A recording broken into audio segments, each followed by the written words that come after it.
আমাৰ অঞ্চলৰ ৰূপান্তৰ এটা গৌৰৱৰ ল'ৰা। সকলোলৈকে শুভ আবেলি জনাইছোঁ। মই যোৰহাট ভগামুখৰ ৰূপান্তৰ। আচলতে আজি আহিছিলোঁ আমাৰ এজন খুব শ্ৰদ্ধাৰ শিক্ষাগুৰু ঢুকাই গ'ল, লোকনাথ শৰ্মা।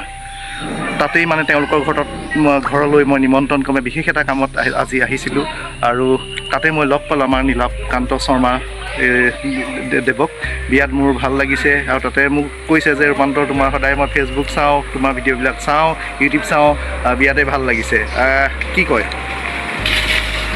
বহুত শুভেচ্ছা জনালেও ৰূপান্তৰলৈ তেওঁ আগলৈ ভৱিষ্যতলৈ যাতে আমাৰ অঞ্চলটো উন্নতিৰ উন্নয়নৰ দিশত আগবঢ়াই যাব পাৰে। হয়, পুনৰ আমি লগ খাম আকৌ। কিয়নো আহিছিলোঁ, কিনো কথা, মাত খাৰ লগোৱাৰ লগতে আমি আচলতে মহান কৰ্ম এটা কৰিবলৈ লৈছোঁ। সেইবিলাক আপোনালোকে নিশ্চয় ভিডিঅ' যোগে প্ৰচাৰ হৈ থাকিব, আপোনালোকে পাই থাকিব, মানুহ মৰম দি যাব, আশীৰ্বাদ দি যাব, নহয় জানো? আমাৰ অঞ্চলৰ ৰূপান্তৰ এটা গৌৰৱৰ ল'ৰা। আচলতে বিয়াতে ভাল লাগিলে, শেষতনো কি ক'ম। এই শুভ আবেলি ক্ষণত, শুভ মুহূৰ্তত আমি আপোনালোকৰ মাজৰ পৰা বিদায় মাগিছোঁ। ধন্যবাদ।